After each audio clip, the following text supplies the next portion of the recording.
Act as if nothing bothers you. Project silent strength. Your internal flame must be strong enough to burn off others' negativity. It is Stoic philosophy. We also have a new name for this mentality, Sigma psychology. In this video, we mention 5 profound teachings of Epictetus.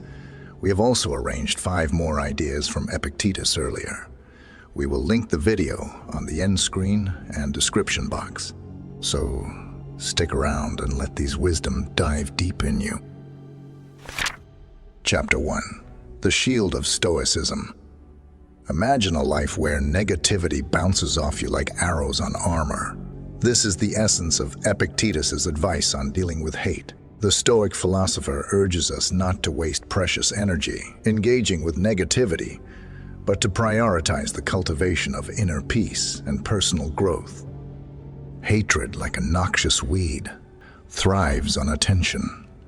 By engaging with it, we risk getting entangled in its thorny grasp. Epictetus reminds us that our time is a finite resource, better spent nurturing the garden of our own well-being. Stoicism teaches us that certain things lie outside our control: the actions of others, their opinions, and their capacity for hatred. However, we can control our own reactions. We can choose to rise above the petty squabbles and negativity that some may choose to spew. Think of yourself as a majestic oak, deeply rooted and unfazed by the blustering wind. Hatred might be the wind, but you, the oak, have the power to remain unmoved. You can choose to focus on the nourishment of your own soil, reading, learning, pursuing your passion. Ignoring hate isn't about condoning it. It's about recognizing its futility as a tool to diminish your spirit. It's about choosing self-preservation over self-destruction. By cultivating inner peace and resilience, we build an impenetrable shield against the barbs of hatred. We create a space within ourselves where negativity cannot penetrate, allowing us to flourish despite the storms raging around us. So, the next time you encounter someone spewing hate, remember Epictetus's wisdom. Don't get pulled into the fray. Let their negativity pass by like a harmless breeze, and focus your energy on the pursuits that will bring you lasting peace and growth. Chapter 2. Shaping your destiny. Life throws punches.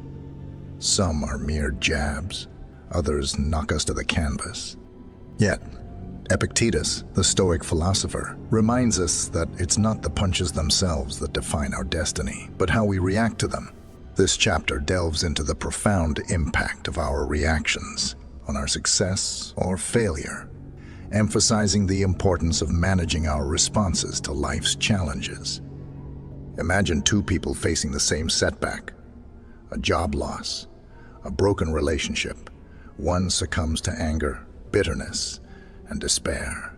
The other chooses resilience, seeking lessons and opportunities within the adversity. It's the reaction, Epictetus argues, that separates the victor from the vanquished. Stoicism teaches us that much of life lies outside our control. We can't dictate the hand we're dealt, but we can choose how we play it. Our emotional responses become the brushstrokes that paint the canvas of our lives. Choose anger and resentment, and you paint a self-portrait of frustration and stagnation. Choose acceptance, focus on what you can control, and you empower yourself to navigate the storm and emerge stronger. This doesn't mean becoming emotionless robots. It means acknowledging our emotions, understanding their source, and choosing a response that serves us best.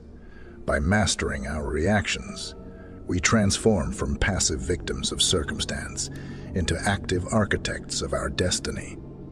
So, the next time life throws a curveball, remember Epictetus's wisdom. Don't let your initial reaction dictate the outcome. Take a breath. Choose a response that aligns with your values and goals, and watch as you forge your own path towards success. Though This wisdom may contradict with amor fati, but in modern relevance, we need to accept our fate and move on. I have a complete video on this topic, link in the description. Chapter 3. Duty's Dawn. Like the unwavering rise of the sun, our duty, according to Epictetus, is a constant presence in the Stoic framework. This chapter explores the principle of fulfilling our social roles, not for external validation, but for the well-being of ourselves and the collective. Epictetus draws a powerful analogy between the natural order and our place within it.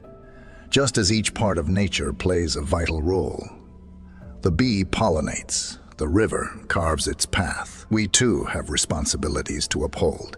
These may be as parents, employees, citizens, or simply as kind and compassionate individuals. Fulfilling these duties isn't about external recognition or praise. Waiting for a pat on the back undermines our connection to the social fabric and hinders personal growth. Stoicism teaches that true satisfaction lies in the act of fulfilling our roles with dedication and integrity. Imagine a society where everyone shirked their responsibilities. Chaos would ensue.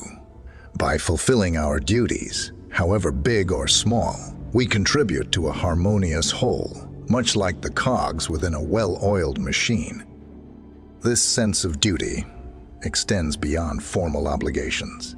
It encompasses treating others with respect, offering help when needed, and striving to be a positive force in the world. It's about understanding our place within the larger tapestry of life and weaving our thread with purpose. So, the next time you find yourself questioning your role, remember Epictetus's wisdom. Like the sun rising each day, our duties are a constant call to contribute. Embrace your responsibilities. Fulfill them with dedication and find fulfillment in the knowledge that you are playing a vital role in the well-being of yourself and the world around you. Just a quick reminder, if you're enjoying this video, please consider like and subscribe, and thanks a lot if you did already. Moving on. Chapter 4. Less is more.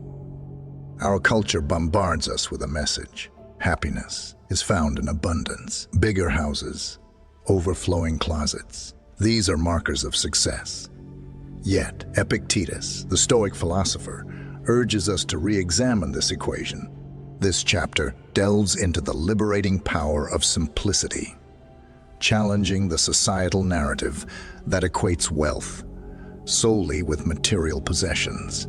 Stoicism invites us to embrace a life of frugality, not out of deprivation, but out of liberation. Epictetus argues that true wealth lies not in the quantity of our possessions, but in the quality of our lives. Each additional acquisition becomes another burden, another potential source of anxiety and loss. Imagine a life uncluttered, both physically and mentally. Free from the relentless pursuit of material possessions, we can focus on what truly matters: relationships, experiences, personal growth. This doesn't mean living a life of hardship. It means choosing quality over quantity, experiences over objects. Stoicism teaches that true wealth transcends materialism. It lies in cultivating a sense of gratitude for what we already have, finding joy in the simple pleasures, and cherishing the freedom that comes from living within our means. Think of yourself as a backpacker, traversing life's journey with only the essentials. You are lighter, more agile, and free to explore the hidden gems that a life of excess might obscure. Choosing simplicity isn't about self-denial, but about conscious living. It's about recognizing that true fulfillment doesn't come from a shopping spree, but from a life well lived, a life rich in experiences, connections, and the freedom to pursue what truly matters to us. Chapter 5. Stoicism's Guide to Emotional Control. We close this exploration of Stoic wisdom with a powerful lesson: the art of letting go. Epictetus, the guiding light of Stoicism, offers this principle not as a call to apathy, but as a gateway to tranquility and resilience. Imagine your emotions as a raging river. If you surrender to its current, you'll be tossed and turned, at the mercy of its unpredictable flow. Stoicism teaches us the art of becoming skilled navigators, guiding ourselves with reason and detaching from the external forces that would otherwise control our emotions. The core of this lesson lies in understanding that we cannot control the actions or words of others. People will say and do things that challenge, anger, or even hurt us. Yet, by allowing their behavior to dictate our emotional state, we relinquish control over our own happiness. Stoicism isn't about suppressing our emotions. Emotions are a natural part of the human experience. However, we can choose how we react to them. By mastering the art of detachment, we create a space between ourselves and the events that trigger our emotions. This space allows us to respond thoughtfully, rather than react impulsively. Think of yourself as a sturdy rock in the rushing river. The water churns around you, but you remain unmoved, unshaken. You acknowledge the emotions that arise, but you don't let them control you. Instead, you choose a measured response, fueled by reason rather than raw emotion. This detachment opens doors to tremendous possibilities. It allows us to weather life's storms with resilience. It empowers us to see challenges as opportunities for growth. And most importantly, it cultivates an unshakable inner calm, a sanctuary of peace that remains undisturbed by the external world. So, as you embark on your own life's journey, remember Epictetus' wisdom. Don't let the currents of other people's emotions control yours. Learn to detach, navigate with reason, and discover the profound inner peace that awaits you on the other side. I hope this guide helped in some way. Now, comment down your thoughts. It really feels good when we read how peoples are getting affected by our videos. We will pin the most inspiring one. Now watch next. Peace.